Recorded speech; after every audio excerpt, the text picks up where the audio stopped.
Hey everyone, this is Ethan from Doom Productions. Before this episode gets started, I just wanted to give a quick note. In this episode, we have two guests joining us. We have Caleb Robinson and Nathan Cash of RC Films.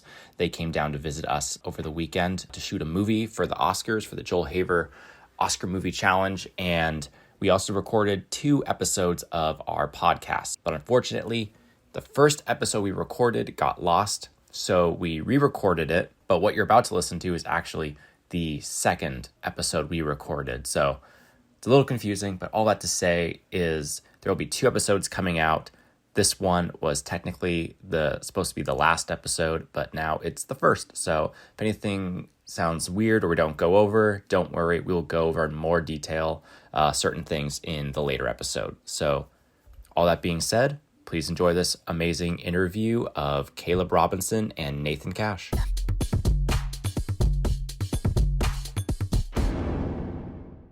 Hello, everyone. Welcome back to the Doom Productions podcast, a podcast hosted by Doom Productions. I'm Ethan. And I'm Jordan. And this is just a space where we get to have some long-form discussions about different filmmaking topics, about filmmaking as a whole. So without further ado, Nathan Cash of RC Films, he's going to read off our questions here, submitted by A+ longtime viewer Thomas S. So Nathan, go ahead. Yes. Hello. It is I. I'm back.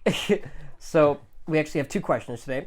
And the questions Thomas put in, hang on, I'm using words, hold up. Yeah. So he asked, do films have a role within society? And then along with that, do filmmakers have a moral responsibility? Yeah. You know, so basically, yeah, all that good stuff. I'm going to hand you back your phone. Oh, thank you. Yeah, so do films have a role within society, and do filmmakers have a moral responsibility with their films? I think the way Ethan and I usually tackle these questions is little piece at a time, because otherwise it's just too much. Yeah. Oh, yeah. So the first part, do. Okay, done. Do films have a role within society? Let's start there. Yeah. Do they have a role in society? Yeah, I mean, why do films exist in the first place? It's an expression of art. I mean, most pulp culture kind of takes over everything. Like TikTok is such a big influence on everything, you know? Like, I mean, they kind of like influence how most things happen. Well, and it comes out of society. Yeah. So inherently it's tied to it. So we live in a society. Was there anything that like doesn't have a role in society? Yeah. Like, you know what I mean? Like, doesn't everything? Yeah. Now I'm a dummy. Now I'm not educated. Yeah. I could be. You have a bachelor's degree. What are you talking about? Well, okay, like I'm not smart like in these ways. So like, am I wrong? But like, doesn't everything have a role within society? Anything you could think of, really? Yeah. Like, except like, I mean, you could say, well, what about space? Well, it's like, well, space affects like NASA. NASA's like science and education. That has a role in society. We need someone who's from like outside of society to come speak in on this part. I mean, I quote the Joker. We live in a society. Yeah, Yes. we do. I'm going to become Technically speaking, we live in a society. Yes. Yeah. What is role? that role? What is the role? Yeah. Yeah. That's the next question then. I What's the role? think that's a better question. Yeah. Because movies have a place in society because we make movies. Like, filmmakers make movies, and filmmakers are in society. It's entertainment. It entertains the society. Yeah. I think movies are a powerful art form. I mean, and I'm biased because I'm a filmmaker, but I think they're one of the most powerful art forms. It's all art forms rolled into one. Yeah, in a lot of ways. exactly. Yeah. I'm already thinking of a movie already. Like, Yeah. like that could be brought up. It's like, I mean, Sallow, basically. I mean, like, Okay. I can't hold up. Okay. Hold up. Okay. Not for Explain yourself good. You better do a good job at explaining yourself. So hear me out. Like, so I'm pretty sure we were gonna lead to this anyways, but hold up, not the Sallow. This was inevitable. I was bringing the movie up anyway. We So, made like- it 4 minutes into the podcast before this gets brought up. Oh my goodness. This is the last This thing is to bring up. premeditated. Now, for those of you who don't know what Sallow is, please don't. Just don't know what Sallow is, okay? Then why are you making me listen to this? Okay, well okay, wait, hold up. let me preface, okay? Sallow. Oh God, great! I've now written myself into a corner here as a You better write yourself out. So basically, we were talking about how like movies are made to entertain everything else. Sallow's not that. Sallow is something with a very heavy. I'm trying to explain myself good. I'm sorry, but like I think Cam was gonna help me. I'm not even gonna talk about Sallow, but like the next thing that I was gonna say. It was just like I'm gonna ignore everything you just said. The thing that I was gonna say, I think, is getting at what you're trying to say, which is like movies' role in society are to either entertain, to educate, or to help us reflect on our own lives. And that's the way I look at it. Like most art. Yeah, and like I think there's certain people that take that so seriously that it's like movies can be dangerous, and if you do it wrong or something, you can affect real life stuff. And like I think there is some truth to that with certain, like, I think documentaries that are like propaganda pieces and stuff. Like, I mean, there's obviously some damaging Nazi propaganda films and stuff. Like, I'm not going to deny anything like that. But like, I don't know. Like the second question, which I think is a good segue from where we're at right now, is like, do filmmakers have a moral responsibility? And I think it just depends on what you're trying to do. I think like I've been, and I mean, I'm the dude who made Nazis, so I'm a little bit biased with this question, but like, I think the way I've always felt about it is with kids' movies, 180% filmmakers have a responsibility, because your movie is aimed at people that are still becoming people. Like their brains don't know better. Yeah, they don't know better, whatever. But if you are making a movie aimed specifically at adults, I think as long as your intentions are in the right place, I think that's all that matters. Because like, even if an adult who is consuming your movie takes it a certain way, I don't think that is the filmmaker's fault. I think that's like it sucks that person didn't like your movie or whatever, or sucks that person didn't like a movie and they see it a certain way or whatever. But I don't personally blame a director if I watch a movie and I'm outraged at it or something, unless the director is like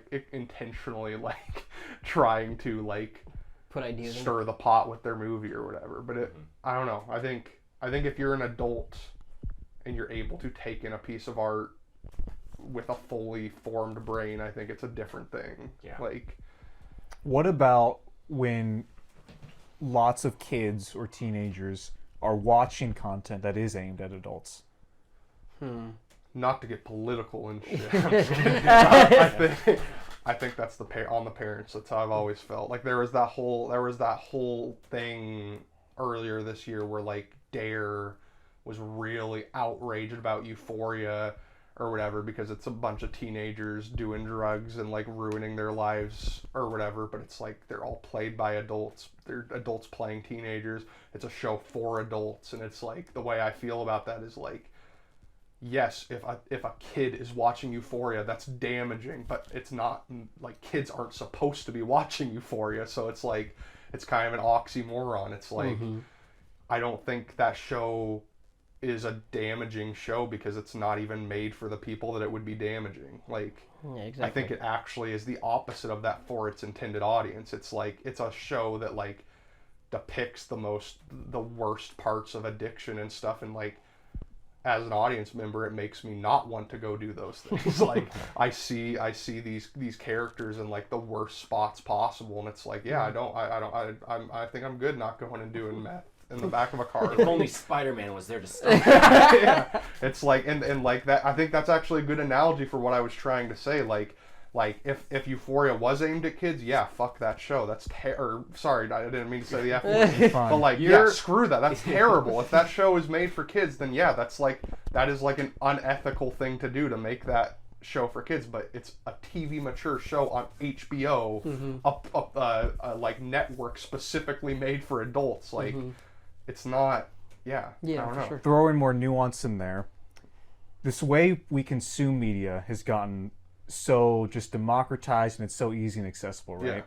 Kids are walking around with iPads. Yeah. They're going onto their accounts. Yeah. They're able to see so much on YouTube, on websites, on any streaming service. Yeah. Knowing that there's only so much parents can do. Yeah. Like, a parent can't take away the iPad. The parent can't child protective locks and everything. Yeah. But there's only so much a parent can do to stop the kids from consuming that media.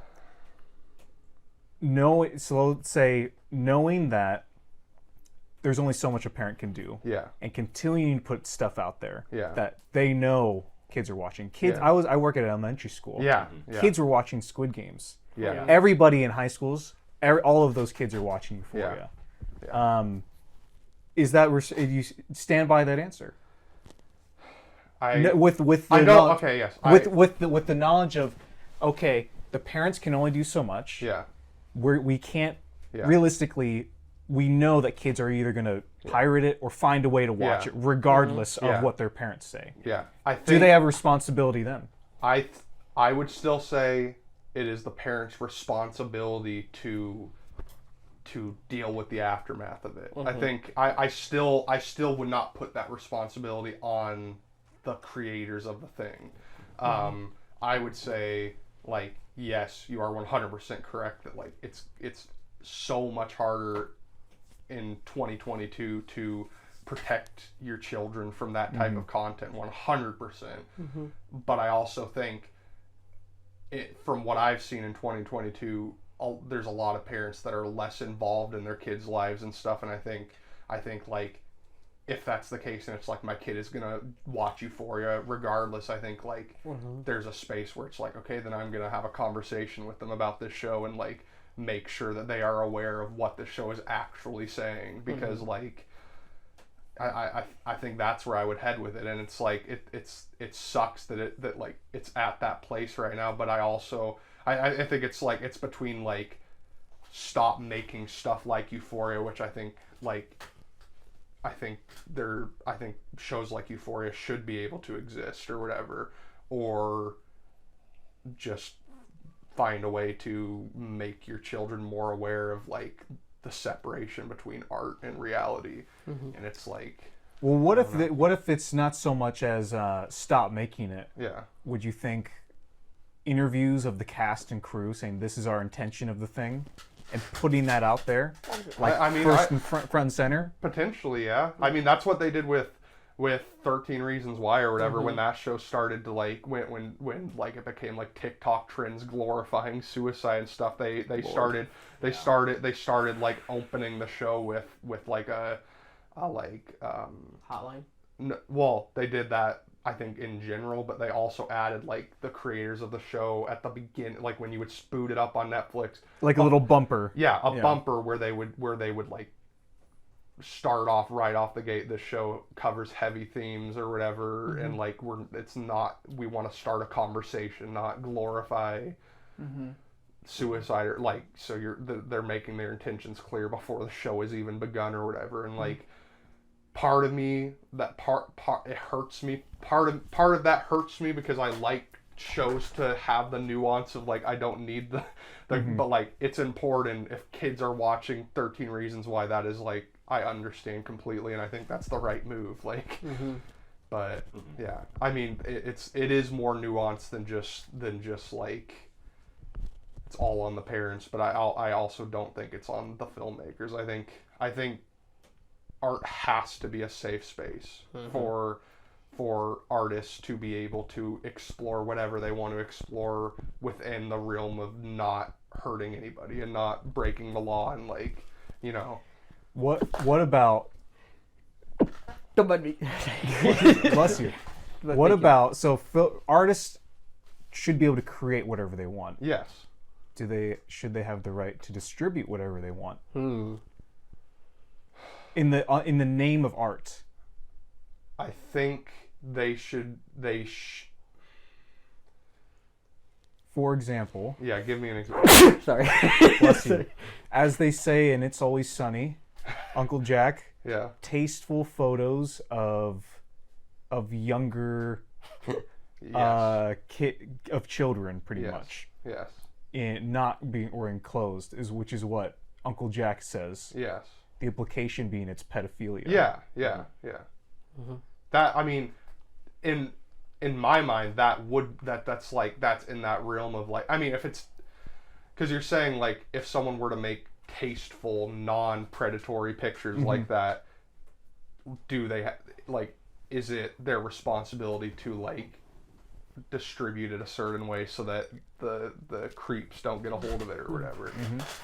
I would say yes with that very specific situation. Yes, 100%. Like unequivocally yes. But like I also think like that situation is a very specific. Like I think yes, that's my answer. But I think in most cases, I think if kids aren't involved. Yes. I think if kids aren't involved and you're not hurting anybody, I think you should be able to distribute your content however you want, as long as it is very clear who the piece of art is intended for. The audience in mind. Who the audience is for. And if that is the case, I think at that point, regardless of if it's hard to make sure your kids don't watch it or not, it is not on the filmmaker. Yeah. Like if a kid went and watched No Shark, that's not Cody's fault. Like like that's like just real talk. That's not Cody's fault. I'm picturing a bunch of kids walking around being like, I want to be eaten by a shark. Yeah. Like real quick, I want to give you props for something real quick. So with Not So, basically we didn't make that for little Nathan. We did not make that for little. We have kids in Not So, but kids are not allowed to watch Not So. Yeah, exactly. You know, there's not even like there's not even a child-friendly cut. We we were gonna do that though. We were gonna like cut out. We were gonna do like a 20-minute cut for little Nate to be able to at least see. Like, just all the shots of Spider-Man just ruthlessly assaulting criminals on exactly the the best part. Yeah.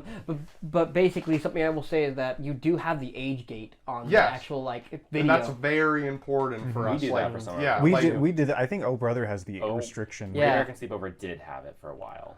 Did we take it off? I don't know actually. We should put that back on. I don't want that film easily watchable. Any movie of ours that is past PG-13 level, we age law. Yeah, like Living with Trevor and Seventh aren't, because I'm of the belief that like both those movies are appropriate for kids that are at least like 13 to 14, but like Not So. I, as the filmmaker, I mean, parents can decide whatever they want, but as the filmmaker, I did not intend that movie for anybody like under like 17. Yeah, we made the movie for Pete. You know, we made the movie and put it up, and we did the only responsibility we really took for it is like we didn't want kids to see it, so we did the one thing we know we could, and we age restricted it. Yeah. And of course, there will still be younger folks who will watch Not So Amazing. That's not our fault without fake accounts. But you have to literally do that to be able to get to our movie. So it's like we've done everything that we can do to protect the kids from our movie. It's not like we can find every it's not like we could find every kid who's like watching our movie and be like, hey, I'm gonna tell your mother. I'm gonna tell your mom. These are the themes of this movie. This is what it's meant to do, and this is what.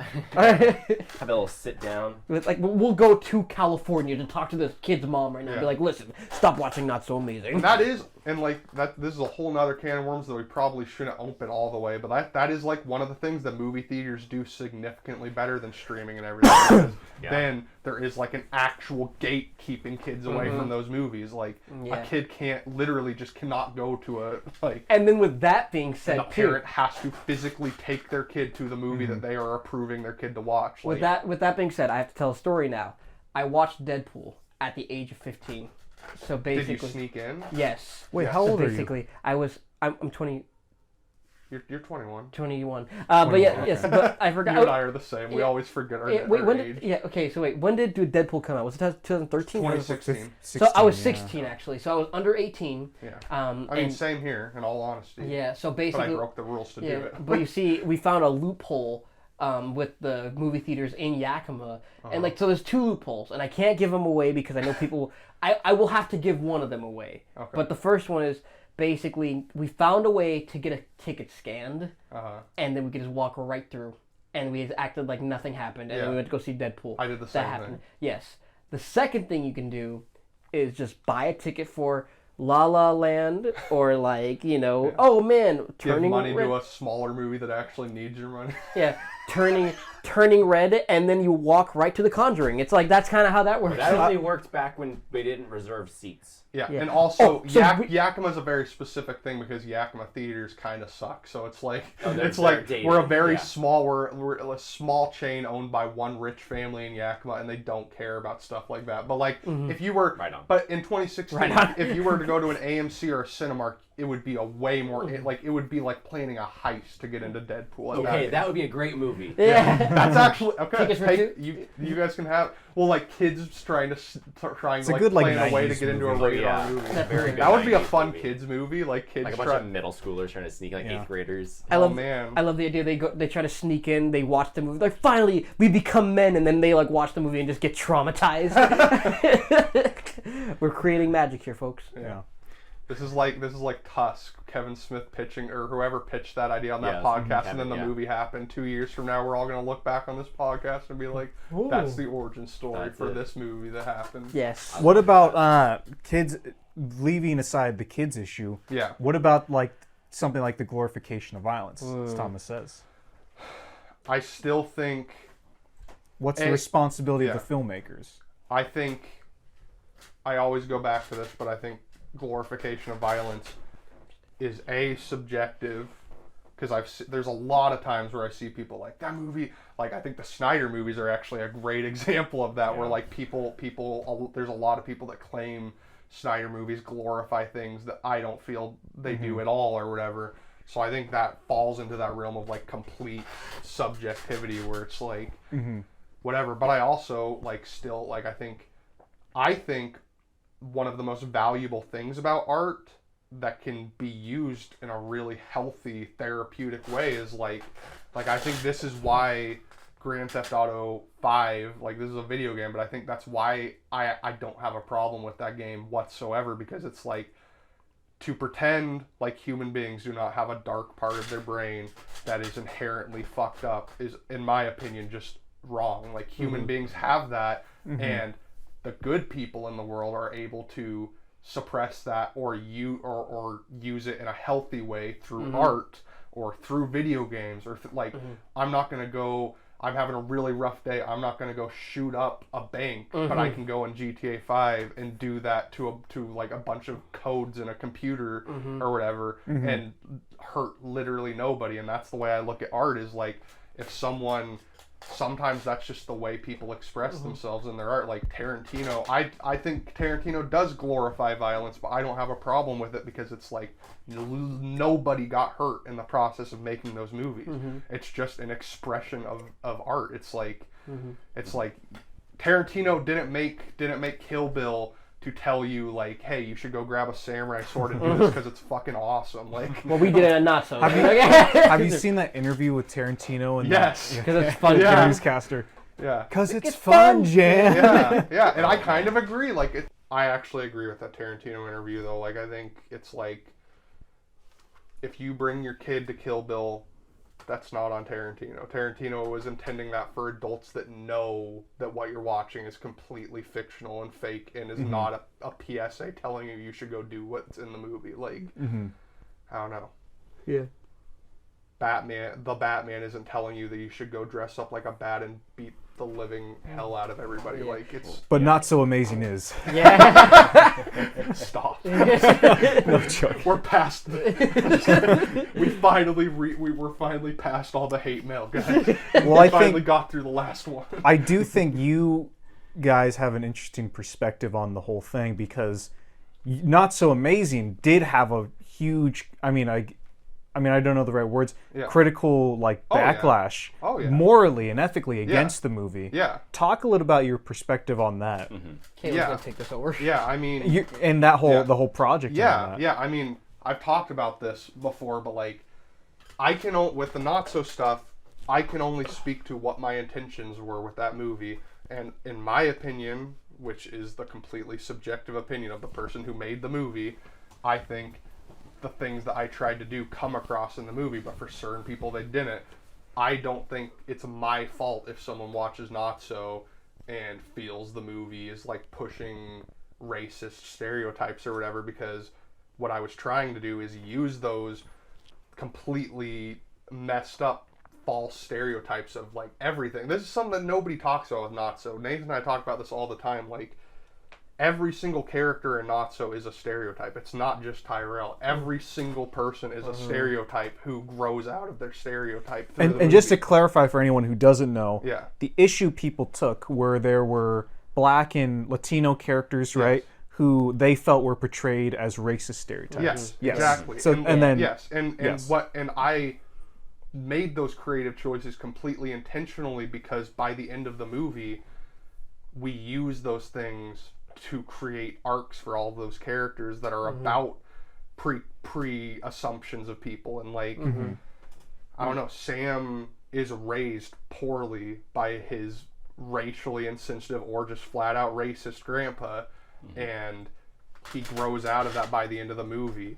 And like he makes assumptions. I mean, the entire point of that Tyrell scene, from my perspective, of Tyrell as a character in that movie, from my perspective, is Sam is making assumptions about this guy who by the end is the reason Sam makes it out alive. Like that was my intention with that character. Yeah. He is a dude that on the surface looks like what some white dude who was raised by a hillbilly grandpa guy would assume that dude would be like, and then by the end realizes how wrong he was because he's the only reason Sam is even alive at the end of that movie. Yeah, and then vice versa, where like you're like Tyrell, who is like, you know, kind of lives this like, I don't know how to explain, like kind of like shitty lifestyle. Yeah. He basically, and he thinks he has to. Yeah, he thinks he has to. That's the world because of people like you in the movie. Exactly. And then at the end of the movie, he comes to realizing that he can be a good person like you because of you. Yes, and he can use his strengths to save everybody. Like at the end of that movie, he like the life that he's lived, his like is the reason why he's able to save everybody at the end of that movie. Exactly. Like he saves everybody too. Like, yeah, exactly. It's the truth. Like Tyrell. I'm literally about to get beheaded, and then he like saves everybody. Like, yeah, no, it's the truth. And nobody talks about that, and it is frustrating on my end because that moment is such a powerful moment from my perspective. Like. That was like the moment that me and Moses were all always building to on an actor-director relationship. Like every creative choice, and a lot of the stuff that people get so mad about are improvised lines from Moses that are going off of the roadmap that him and I built towards that moment. Like, yeah, exactly. Like he wanted to lean into the stereotype stuff to make that moment at the end even more like. He wanted to make it an even bigger moment. Like I don't know, and like. It's all opinionated. Someone can watch that movie and think the creative choice I made was poor or whatever, and that is just as valid as feeling that it wasn't a poor creative choice, but it was a creative choice. It was not a jab. The way the way people are mad about that Tyrell character is not how I see African Americans. I am very much like I mean it's a cliche for people that are accused of racism to say I'm the least racist person on the planet, but like my intentions were pure. If you don't like the movie, that is okay. But like I mean it's I do not think it was. I think our responsibility was to treat Moses with complete and utter respect and make sure that he was comfortable with everything that we were doing in the movie, and we did that. Yeah. I think that is where our responsibilities with it ends. Like I don't think Not So being out in the world leads to any like I don't think Yeah, I mean, like, you know, we have Latinos who play some of the main henchmen of the bad guy in the movie. Yeah. And in all honesty, something that we wanted to make sure is that not only were they comfortable in the movie, like making the movie, like with the characters they were playing, but we also wanted to make sure that like people to know, like, listen, they are playing these terrible characters. You know, they say horribly insensitive things, like you know, like words that you really shouldn't be saying. Yeah. And then on top of that, we're not doing it to make the person behind the character look bad. Yeah. We're doing it because the characters in the movie are horrible people. My character says some of the worst lines you can ever say. In fact, I'm surprised I haven't gotten hate mail myself because of what I say. I was willing to say in the movie. Our letters must have not gotten to you. Yeah, son of a biscuit. See, but like it's like honestly, it's like I had like the character I played was an awful person, and we wanted you to hate him because that is how we feel about characters like that. Yes. And that's the reason why I portray it like so hatefully, because I mean I don't affiliate myself with that type of person. We've talked about this a lot, but like by the end of the movie, the reason why we allowed that scene where Nathan says the word or whatever is because by the end of the movie, the way I saw it and the way a lot of our crew saw it was like the boss is who Sam could have been by the end of that movie. Yeah. And like it's the opposite by the end. Like that was the intention of the reason why we did that. Like a lot of the characters in Not So are scummy, and in my opinion the movie knows that. Like we're not and that's another thing, like there's no point in the movie where it's glorifying the way those people act. Like yeah, exactly. It's mocking the way those people act. Something interesting that you said, or something I've also heard, is that when a movie, like when someone criticizes a movie or says something about the movie and they'll say, the movie hates X, the movie thinks Y, or whatever.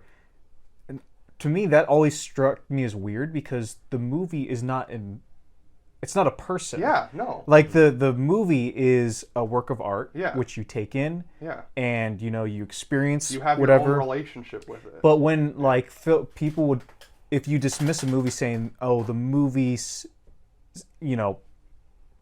thinks this or does that," I feel like, I don't know, that wording always bugged me, and maybe that's a weird thing to just. No, I agree. But I always think maybe a more fair phrasing would be from the movie. I interpret that the filmmaker, this is the message the filmmaker is trying to send. That seems like a much more thing, but to say that the movie, I've heard that a lot, like people saying the movie does this or the movie does, and it's like the movie is not a person. The movie is a piece created by a big team of people. And everybody has their own take on every single movie you watch. I'll literally, like how I opened here, all I can talk about is how I feel about the movie I made. Like if I have never in a million years had a problem with someone watching a movie of mine and even hating it. It's just when it gets to the personal side of it. Like, you can even watch Not So, like I said, and feel like the creative choices we made were poor or whatever.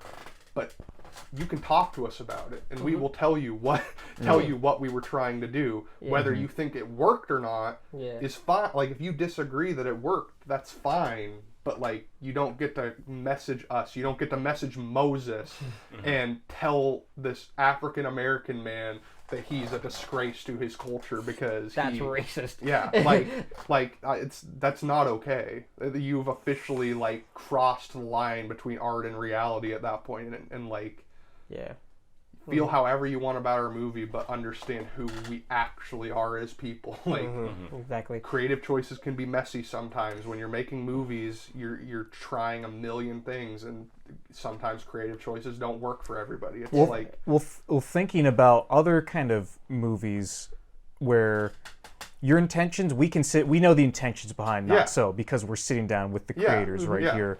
There's other movies, I think, more famous, more renowned movies out there, very popular, which could probably be interpreted with maybe more harmful or negative messages. So something like Clockwork Orange. Yeah. Right? Oh, yeah.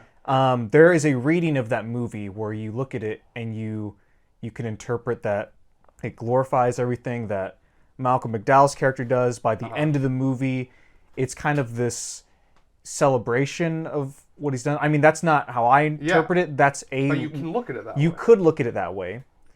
And it's, it's a movie that is very controversial, but also well loved in the filmmaking circle. Yeah. And I think there's something to be said, like kind of what you say, the moral ambiguity is interesting in art, in movies. Yeah. Of having the main character be such an obvious, not in your movie, but like in something like Clockwork Orange, he's such an obvious villain in that film. Yeah.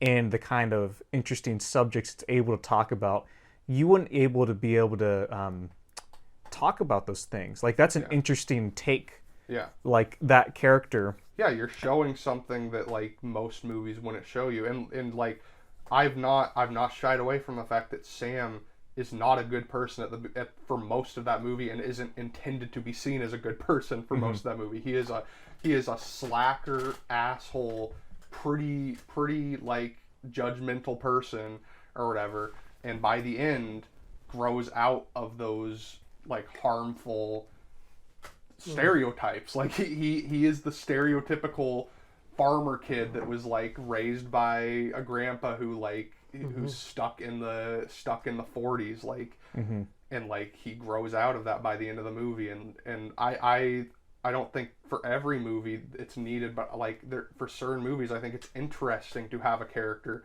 that is kind of douchey and like and doesn't have it all together, and like isn't like I'd go as far as say certain movies it's a good choice to have the character be a bad person, because like you can do arcs with that you can't do with just like good old Peter Parker. And that's another thing with Not So. The whole point of making Not So the way we did it is like it's a Spider-Man movie with a dude that couldn't be less like Peter Parker.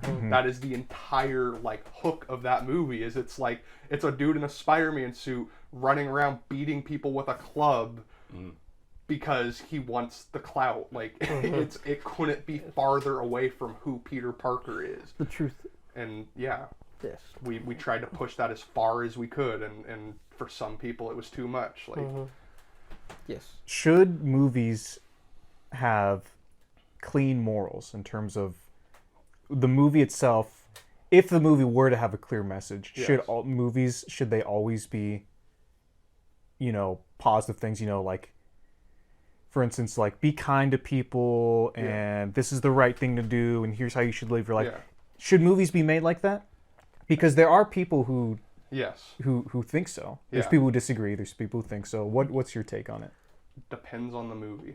I like to do that with my movies. I like to have a theme and a message to my movies without it delving into propaganda where it's whatever. But like but it also depends. Like I like that Clockwork Orange doesn't really have that. It's like as an audience member, it just depends on the movie for me. Yeah, I mean, can you repeat the question one more time? Well, should movies...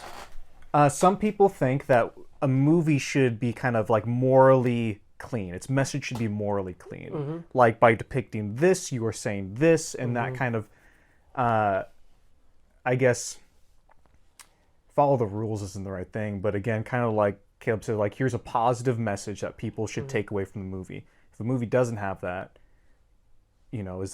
should that do you approve of that? Yeah. Or what's your take on it? Because some people think that movies and stories, they should have a very clear moral message. Yeah. Others say, no, it shouldn't. What's your take on that? Something I've learned is like sometimes, I mean, it depends on the movie, yes. And I think... Kids' movies, certainly. Yes, like every kids' movie, like, I mean, people are learning that time. Like kids' shows, everything like that, for sure. If you're making a kids' movie, it should have a clean moral message. Yeah, no, for sure, yes. But then I was thinking about Matt Berry right now. It's like, so he made Endless August. Filmmaker on YouTube. Berry, not the guy from What We Do in the Shadows. Yeah, exactly. Or the IT crowd. Okay, I didn't know there was another Matt Berry. So Matt Berry from Low Budget Visions. Basically, he made a movie called Endless August, and Caleb and I just watched it. Now, Caleb and I were literally talking about it on the way up here, but in that movie, there's an ending scene that is fully up to interpretation. So basically, some filmmakers, they don't make a clean message, like a clean moral message, but they genuinely leave it up to the person. But of course, that's dangerous sometimes because some people have crazy minds and they go to the worst places. But it's the thing is though that the filmmaker himself is trying to be therapeutic about it, and so you can like some movies. The message isn't clean, so you can acknowledge something. I feel like, if that makes sense. Like, yeah. I feel like in that movie, there's a whole like 5 to 10 minute scene of him looking out to the ocean, and and you project what you feel in that moment, whatever you're feeling. Like up to that point, it's like okay, either this is going really bad and he's just really stressed out, or he's having the time of his life and he's having a good time, and that changes the entire version of that ending, basically. It's beautiful. And like it's like Caleb brought that up to me, and I was like, oh my God, you're right. And I feel like there is no clean cut message there. It's not. Yes, do this for yourself and do this. No, a movie's something different every time you watch it. Yeah, exactly. And I feel like some movies are going to be like that, and one person's going to watch it like it's all up to interpretation, of course, and that movie specifically. But some movies, people are going to watch it and be like, "What I got from this is that it's just like violence is okay and durka, what should like." It comes full circle. Like this question brings us back full circle because it's like yes and no. It just depends on the project. But at the end of the day, this is art that people are creating, and it should be a safe space to explore, to be experimental and explore whatever. Like if you want to make a movie about a terrible serial killer that's from his perspective, why in God's green earth would that have a moral message to it if it's from his POV? Like, there's not much we can do as filmmakers to stop someone from doing something. Yes. But there's also sometimes as filmmakers where we can have an influence. Yeah. It literally is a person by person basis. There are 7 billion people in the world, and I'm imagining 3.5 billion of them are going to see one thing, and the other half is going to see it another way. One half will be like, this has saved my life. The other half will be like, this is going to ruin life. Yeah. So, I don't know. That's kind of like, it's like... People watched Joker and felt like that movie was telling you to go shoot up a theater. Yeah. Like, and other people, it was probably... And it was used as...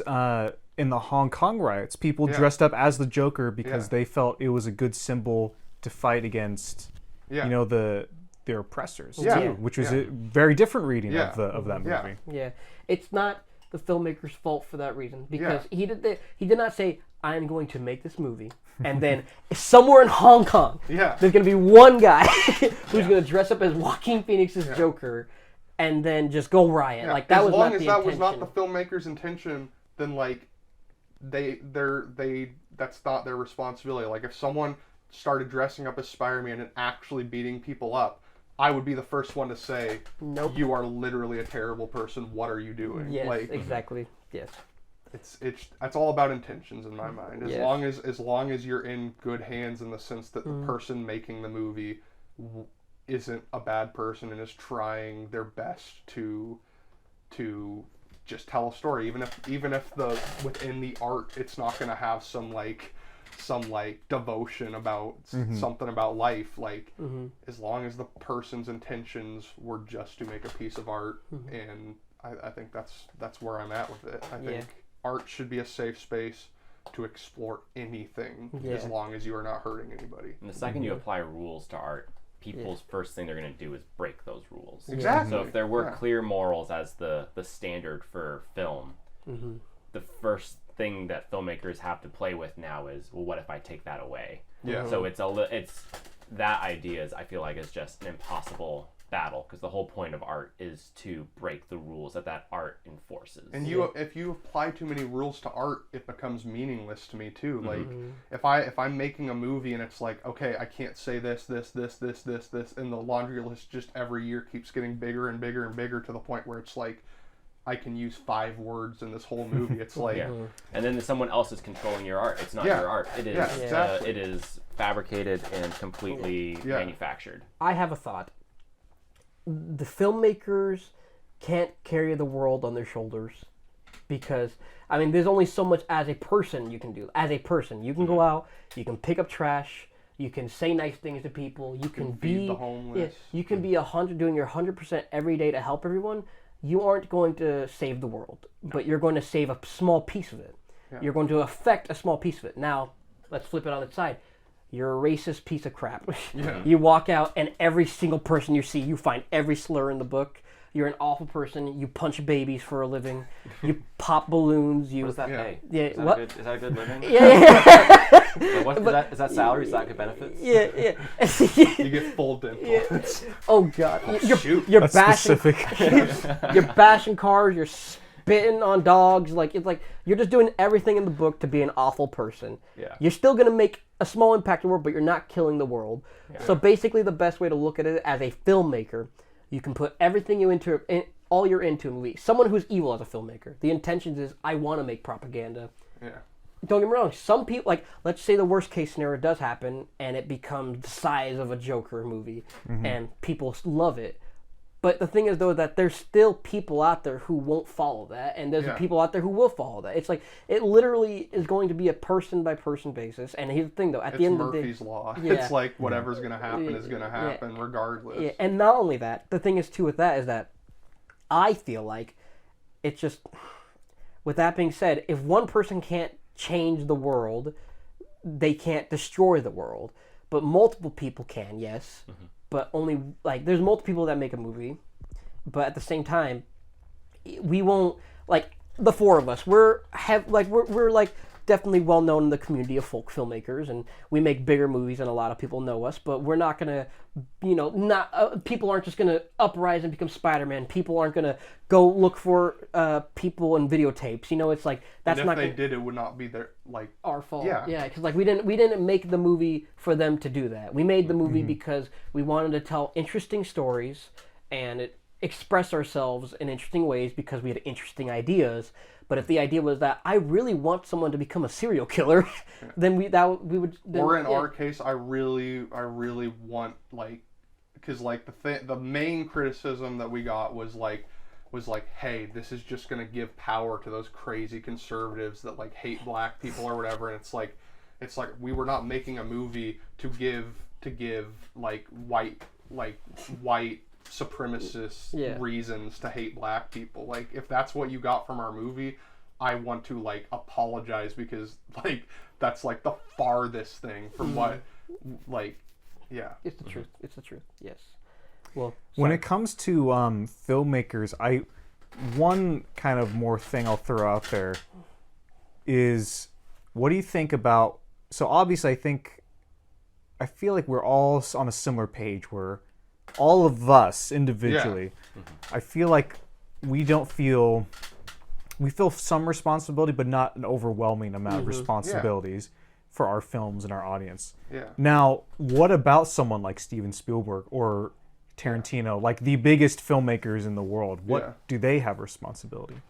I think knowing that their films are going to be seen and remembered for a long time by millions of people.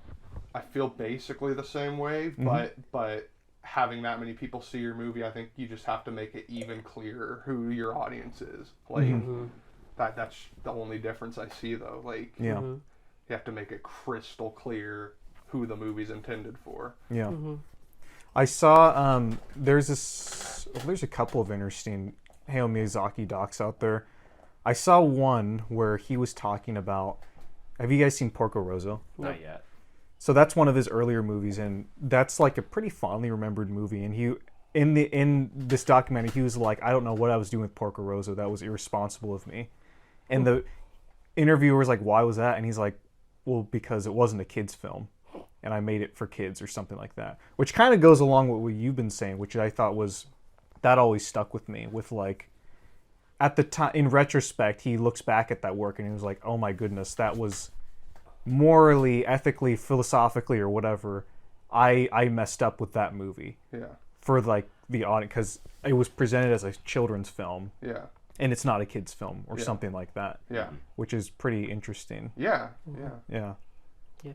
Protect the children. Like that's when it comes to movies, that is our biggest responsibility. If you're making a kids movie, all of the things that we've talked about basically go out the window. You have a responsibility to be a good person and make the most morally good movie you can make. Agreed. Yeah. Any other closing thoughts? I actually, this was like probably the best not so amazing talk we've ever had. I'm pretty much out of things to say. Yeah, just squeezing the dry. I might just have to close the chapter on it finally. This was therapeutic. Like, I'm good, glad, good. because like we haven't really been able. We've talked about the movie a lot, and we've briefly talked about the accusations that certain people threw our way about the movie, but we haven't been able to like just talk about our side of it and talk about like whatever. I mean, the good news is. We are officially past all of that. I think at this point, the people that truly hate us are gonna hate us no matter what. And it's like we've made it crystal clear how we see the movie, what we intended for that movie to depict, and if you don't see it that way, I just hope you realize what we were going for. Yes. Because it's probably pretty far from, if you're that outraged, it's probably pretty far from what you're angry about. Yeah. But, Great. Yeah. Glad you could sit down and vent. Or not vent, but explain and talk more. Yeah. About I mean, making movies making movies like Not So is a very interesting topic, because like when you're pushing things as far as we push them in Not So, you are in that zone of like you're going to offend some people, and it's like it's finding the balance and like I don't know. Agreed. Yeah. Making sure you stick the landing. Yeah. Well, let's move on to this segment. What are you working on? Okay. If anyone missed last episode, we'll just if anyone missed it, Still working on Hotel. exclusive RC Films update. Oh, and my it's gosh. probably weird. Maybe this is something we should do tomorrow. By this point in time, folks have probably seen the feature film we Yeah. Hopefully, Yeah. I mean, unless all goes terribly wrong, Yeah. we will have released a feature film together. that we haven't even filmed right now. Yeah. Yeah, we don't even know. Yeah, literally in 2 hours, like 2 hours, Yeah, the 2 hours and countdown's 15 coming. minutes. We're literally going to be filming the first RC Films Doom Productions literal crossover movie. Like we worked together in Hotel, but we weren't there. Yeah. So this is going to be the first like combined effort. So it's going to be exciting. This is Yes, awesome. it'll be. Yeah. Very exciting. Yeah. Also, this probably won't be the last time. Oh, I dropped it. Whoops. Whoops. Dropped what? No, we might just work saying together it's again. not- Whoops. Oh, okay. There might be more movies this year. Whoops. Maybe. Not really. Drip drop. Drippity drop. You wear the drip, I drop. No, what? All I can think about is that Willem Dafoe drip video. I got this from. I got this Someone from. did a Spider-Man PS2 version I- of that. It's so funny where they take the Green Goblin model and like Oh, I gotta find. I'll I'll find it later. I'll find it watch later. this it's so after. funny. Yeah, that's so hilarious. Yeah. He's so like taken off guard and doesn't understand that he's a part of a But he's meme. also so happy about Yeah. it too. It's like Willem Dafoe makes me so happy. Agreed. I love that guy. Yeah. Why'd you spill your beans? You spill your beans. Okay, yes. But yes, I have to say thank you for both of us for letting us be in the podcast. Oh, Yeah. You're welcome for us. That's how I thought you meant that at first. Yeah, no. No, thank you. Because, Yo, yes. Thank you. Thank you. Thank you. Yeah. Screw you. Thank you. No, wait. People are getting way too much of an inside look at like off camera, all of us. Yeah. I mean, it's not very different, but like Yeah. you and Ethan have like a back and forth that isn't usually present and stuff like Yeah, this. because so. we wouldn't ever get anything done if we did. You know, it's like We're all work when the cameras are rolling. yeah, because like I mean, we just want to make sure people get the best content. And don't get me wrong, me and Ethan is hilarious. It's just like, We might be the funniest humans on earth. yeah, exactly. Yeah. Caleb, I'm back. Do I scare you? Do I scare you? Oh yeah, I These see are you all just reaching for your. inside jokes. No, we will not explain. Yeah, I see you reaching for your pepper spray. Oh my gosh. Goodness. The only thing I'll say is that we had a very interesting night last night. That's all I'm gonna say. Well, that makes it even more interesting. Nathan got tipsy. Okay. Whoa, whoa, whoa. Pepper Alright. spray was If involved. anything, Nathan was the tipsy one. Yeah. Yes. Good Yeah. stuff. Do I scare you? You do now. If you've listened this far, thank you. Yeah. If you like this episode, hit like, subscribe, comment down below. Go follow the RC Film channel. They got an awesome feature film coming out soon. They're a smaller channel than us, so Yeah. we like to bring people up. Yeah, we're a little startup. God. But yeah. Hope you enjoyed this episode. And until next time. Yeah, see you later. Yeah. Bye, guys.